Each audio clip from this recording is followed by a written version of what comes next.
Hello my friends, and welcome back to my channel, and welcome to another weekly reading update.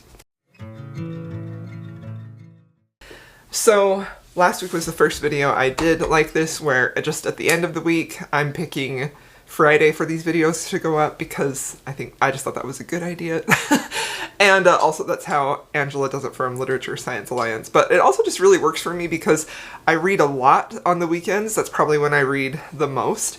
And so filming a video on the weekend just cuts into any reading time and family time. And anyway, they're going up on Friday for now.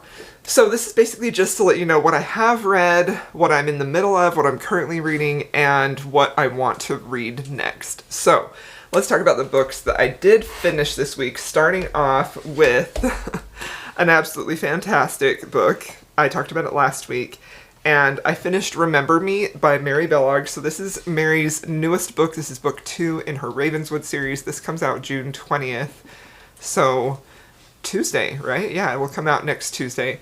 I loved this book. I gave it 5 stars. I thought it was just so beautifully well done, and I just enjoyed this reading experience so much. I think that after I had posted my review, I was kind of I always am curious to see what other early readers are thinking about a book when I have an arc. And I feel like this series isn't getting a ton of really good reviews on Goodreads, which I think that's, I think Mary can be, don't mind Kazi, he's being loud. I think Mary's style can be an adjustment. It can be something different to get used to. Her pacing, she's really a character-driven author, and her pacing kind of reflects that because she's really unraveling the story of these people's inner lives. Excuse me, sir. Sir. Thank you. Gross noises are not appropriate for, he just got a haircut. And so he's a little irritated in parts. Hey! Stop.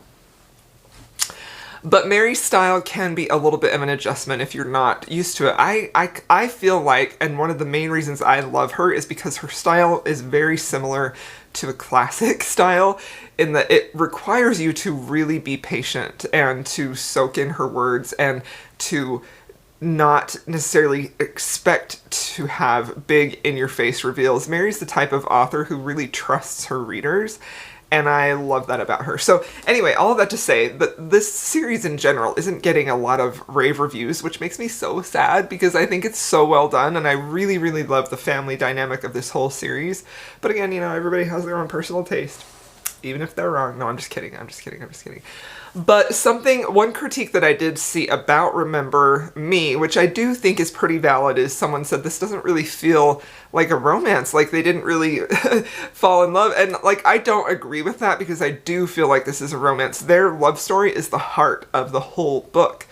But it did seem like this is more, I do feel like while these are obviously romances, I do feel like they have a heavy family saga, like a dramatic family saga storytelling feel to them, and I enjoy that because I love all of her characters. I'm very invested in the family. I'm very invested in this new family, Luke's family, who she is going to marry into eventually after they work through all their differences, grandmother and grandfather in that family. I love them. I just love the whole family. So if you are going into this expecting, I gave this 5 stars.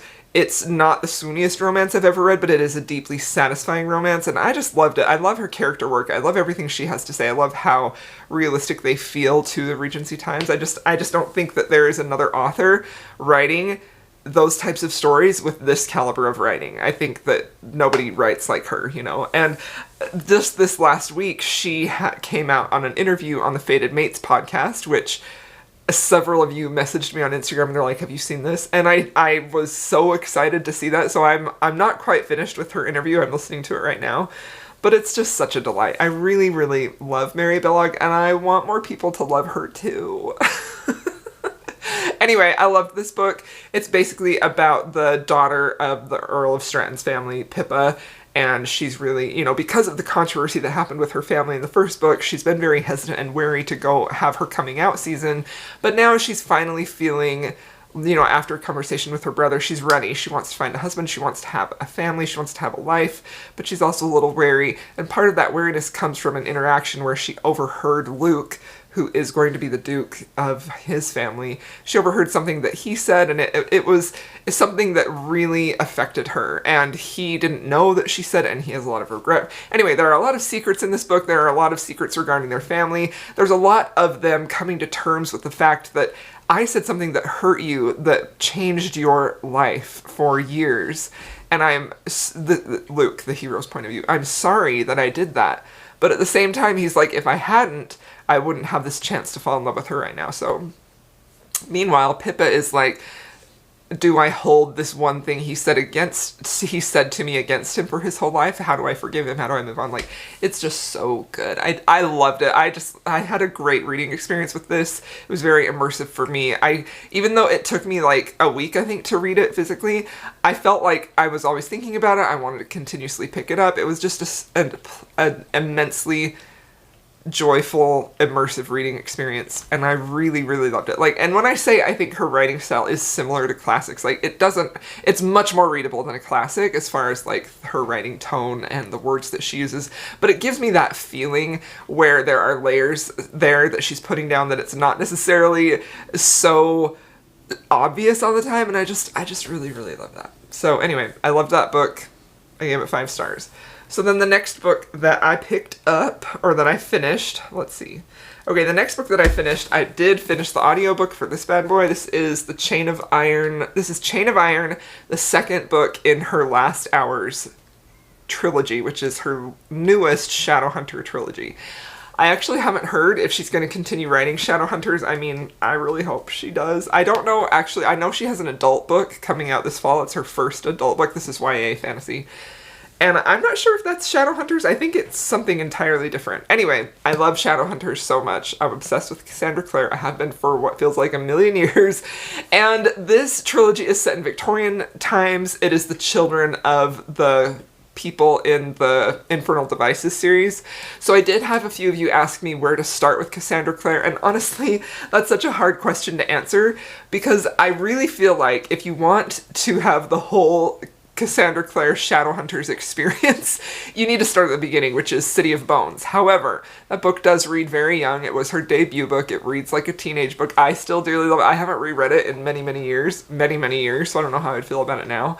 But it really does a good job of setting up the world and the families, and all of the families are interconnected. You know, they're a magical family, so they kind of stay together with, like, founding families and families who have positions of authority in their government and things like that. And it's just really interesting to see the family dynamics in that way. But, so, like, if you want to be, like, a hardcore Cassandra Clare nerd, you gotta start at the beginning, I feel like. But if you just want to experience her writing and see what her storytelling is about, I would recommend starting with the Infernal Devices series, which I think the first one is Clockwork Angel. I would recommend starting there. I have all of her books, but they're, like, behind these front cover books because I have, like, so many of them. These are, like, double stacked bookshelves, by the way. Anyway, that's where I would recommend starting. So those characters, this is their children. This is, I mean, in all of her series, it's really about Shadowhunters who are like the children of men and angels, and they are fighting demons in the world, like literal demons, because there's like an alternate, like, worlds where demons exist, and they're always constantly trying to come into the human world. And it's just really fun. I just love her writing. Her writing is super engaging for me. I love her characters. I think she does character work so good. And this is like the bridge book in this series, so it's the one in between. And this book was so angsty with the romance in here. Like, I just loved it so much. And also I felt like there were really good plot reveals in here. I gave it 5 stars. I loved this book. I thought it was such a fun time. I just enjoyed everything about it. So yeah, I finished it. And I remain a Cassandra Clare stan forever and always. I love her so much. Alright, now let's get on to another book. Okay, so I read Reckless by Elsie Silver. You know, I had posted on my Instagram stories, I was like, I don't know if I want to read this right now. I don't really feel like it. I had heard some things that were kind of negative that was kind of bumming me out, and then with how I felt about Powerless, I was not super enthusiastic about picking this one up because I didn't like Powerless.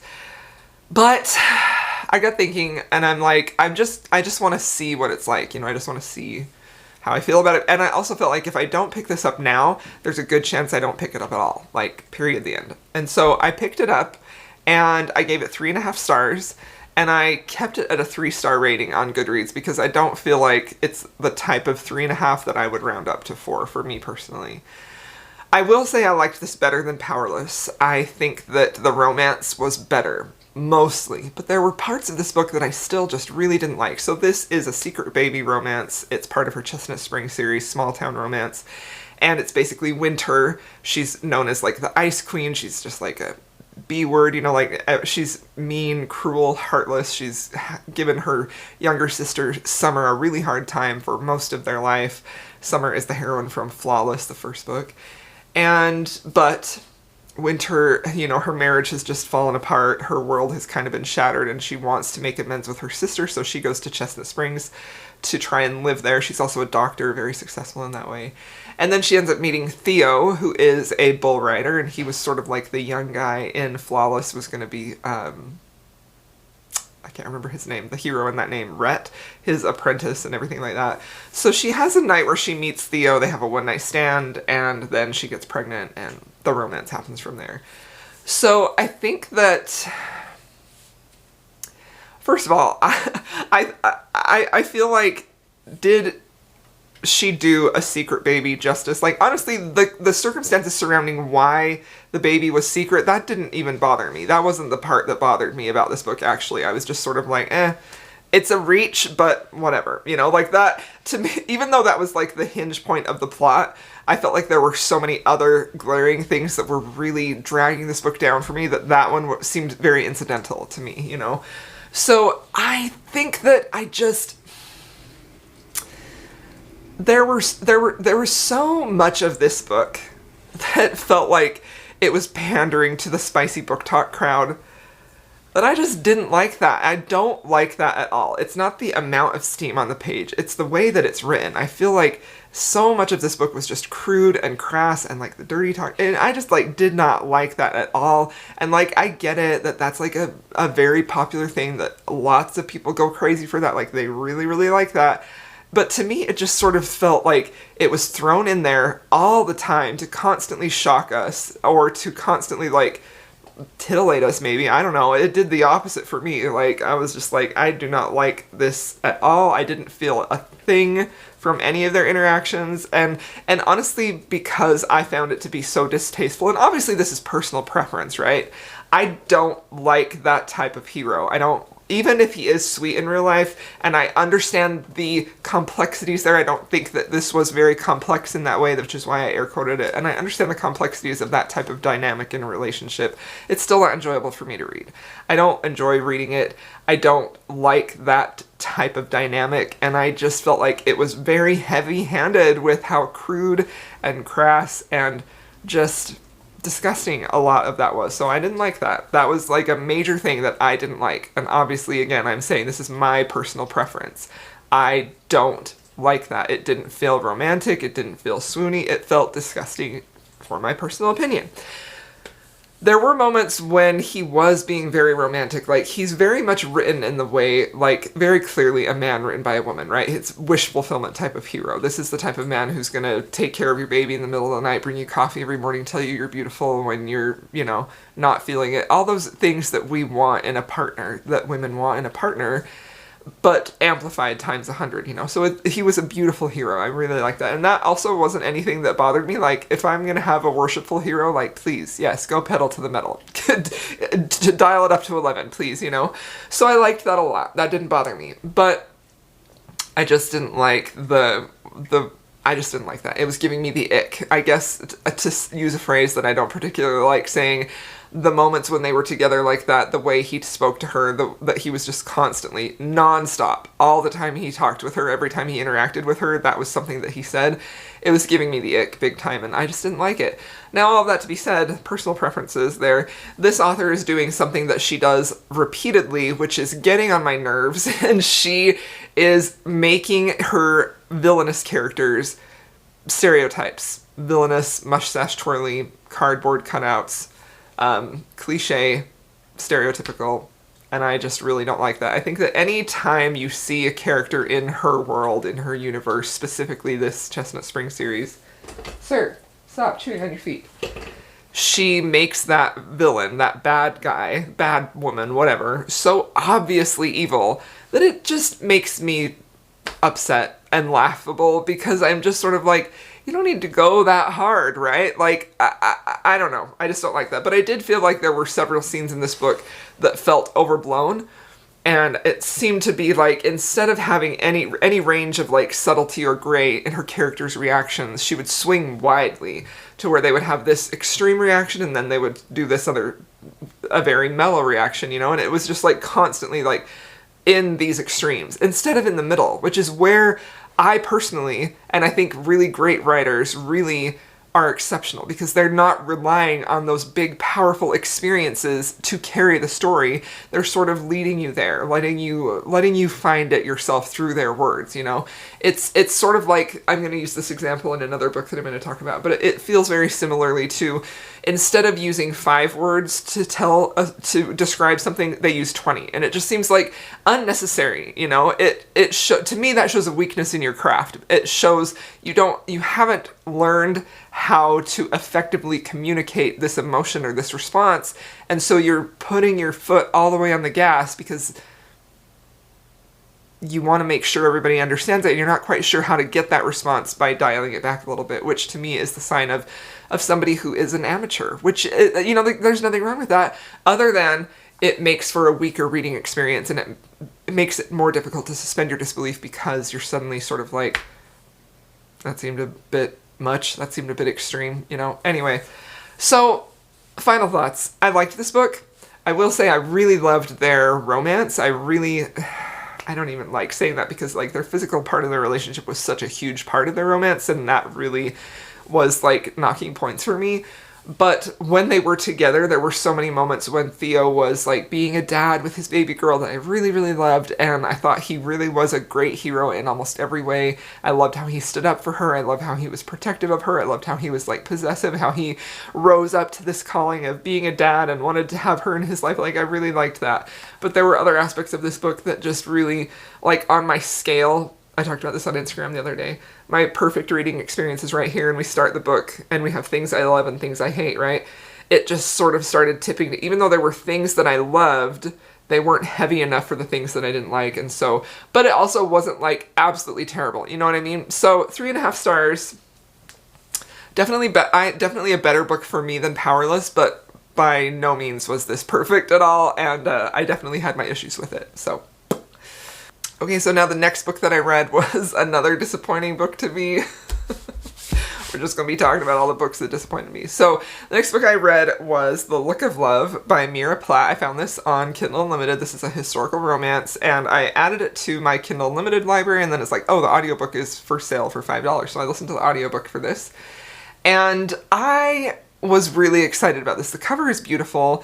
And I also thought the premise sounded really neat. So we have our heroine, this is a historical romance, our heroine, she needs to get married, but she's having a hard time finding a good suitor. She doesn't really know how to, deal with men or talk with men or attract men. And so she finds this book, the Book of Love, that she thinks is going to, like, teach her or cast spells on men that she wants to marry her so she can have a secure, safe future, right? Because that's a big part of why she needs to marry, so she can have a secure and safe, prosperous future.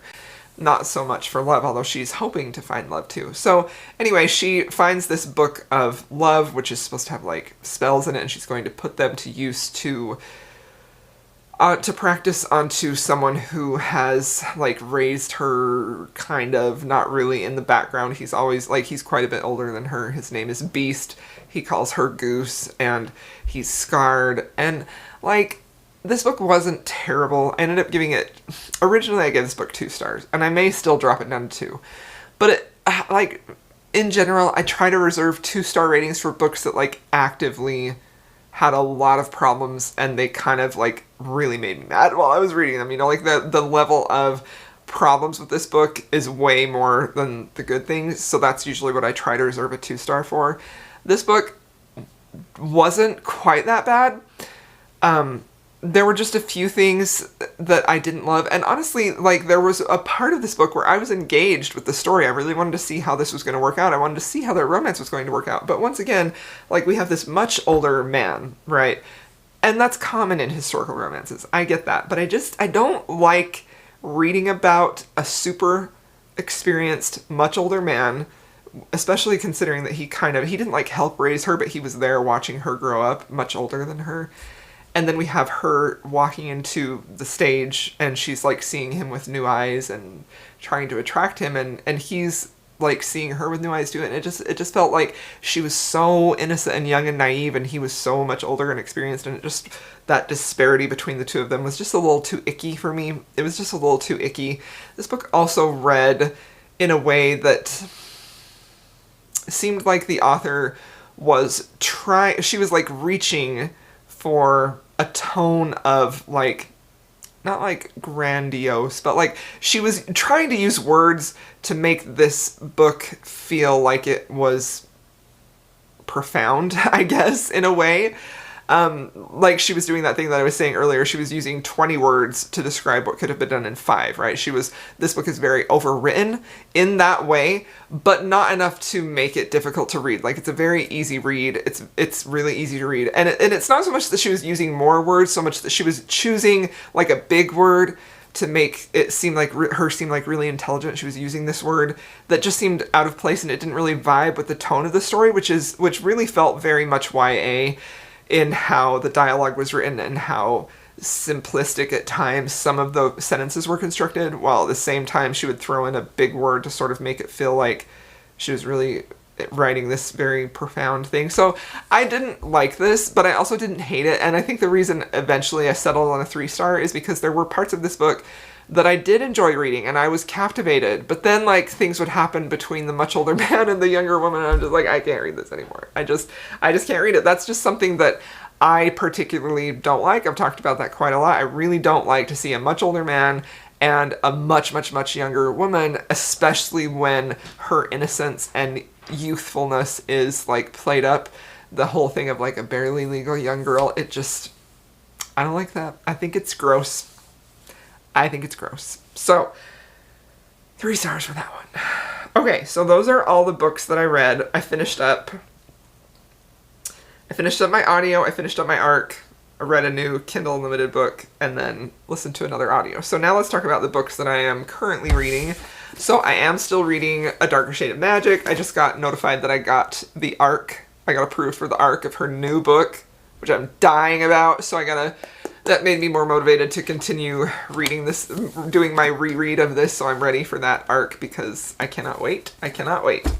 So, currently reading A Darker Shade of Magic. This is adult fantasy, portal fantasy, one of my favorite books. V.E. Schwab is still one of my favorite authors of all times. I love this series. This book isn't my favorite in the series, but I love how it sets up the world.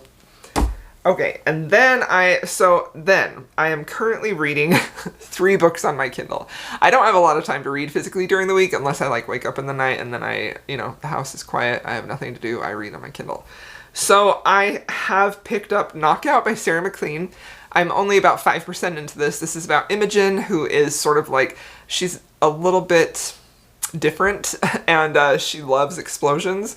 And it's about the detective investigator who she falls in love with, and I've heard that this gives Scarlet and the Duke vibes, which I love that show, so I'm very, very excited about this. What I've read of this so far, I've really loved.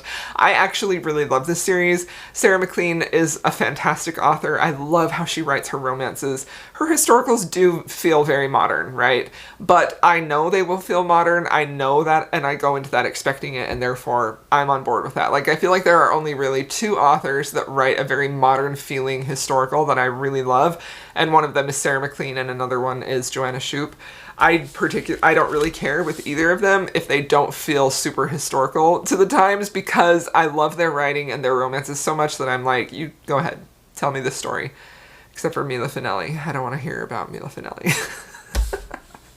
So yeah, I'm liking that one a lot. And then I also picked up Craving in His Blood by Zoe Draven. This is the second book in her new series. I read the first book last year.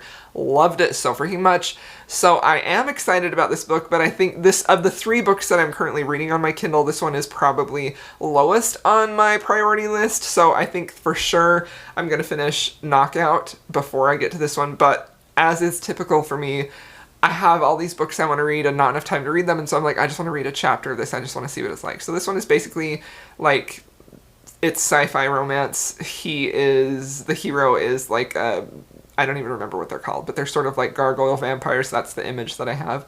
And she's a human girl, and there's fated mates, and that's all I know. So, I literally am like 3% into that one, so I've only read a few pages of it. And then, the other book that I am reading is Only for the Weak. So this is the one that this is by Natasha Bishop. So this is the one that I'm probably going to finish first. This is a novella, but it is a little bit of a longer novella. It's a contemporary romance. This is a black romance. This is the first book I've read by this author, although I have had her on my radar of authors to try for a while. But the cover of this is just so stunning, and the setup sounded really fun. So it's like a destination wedding, and the heroine is actually the ex-girlfriend of the groom, and the groom is marrying his ex-girlfriend's sister. Meanwhile, the heroine is sort of like having a tryst with the groom's best friend. So, like, it's complicated. And so far, it's very good. I'm 13% in. I really, really love the setup of this. I like the characters. I really like the writing. It feels very real. It feels very immersive. I do really love the hero because he's the type of hero who's been, like, pining for her for years, even when she was dating his best friend. Like, I just love that so much. So this one is a really good one. I'm really liking it, and I'm excited to see where it goes because we're just starting to get a little bit of conflict right now. Did I tell you I'm like 15% in, 14% in, something like that? Yeah, so this is the one I'm going to finish first. So far, I'm very much enjoying it and just having a grand old time. So, but again, those will probably be slow to update. So it's Thursday when I'm filming this. So I hope to read, I'm going to probably finish Only for the Week over the weekend.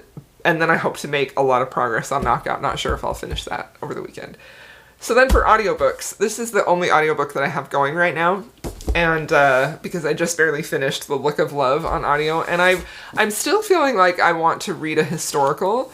But I am kind of struggling a little bit with audiobooks again. So I want to do a reread. And I thought that since I'm kind of in a Sarah McLean binge, I would go back. This is actually the first Sarah McLean book that I ever read.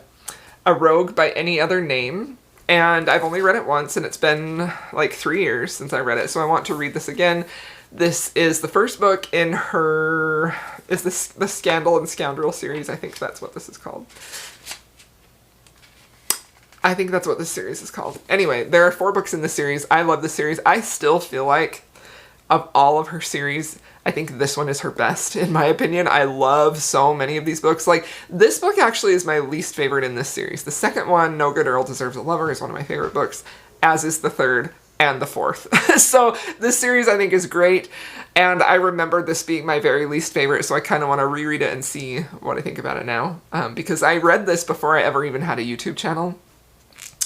I'm excited about it. I think they were friends when they were kids, and it's sort of like a Persephone and Hades kind of loosely retelling, where he comes back, takes her to be a bride, and gaming hell. I don't know. I remember it being a good time, but I also remember liking it enough to try her again, but not absolutely loving it, you know? So, and then, of course, I need to continue my Shadowhunters journey. This is the newest book. It's not even in paperback yet. This book just came out this year.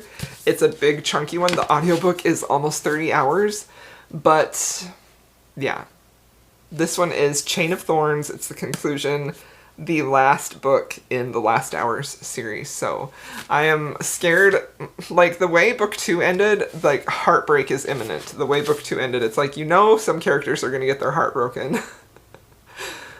But I want to see them get their heart broken. So, alright, that is it for my weekly reads, updates, wrap-ups. Let me know what you have read this week.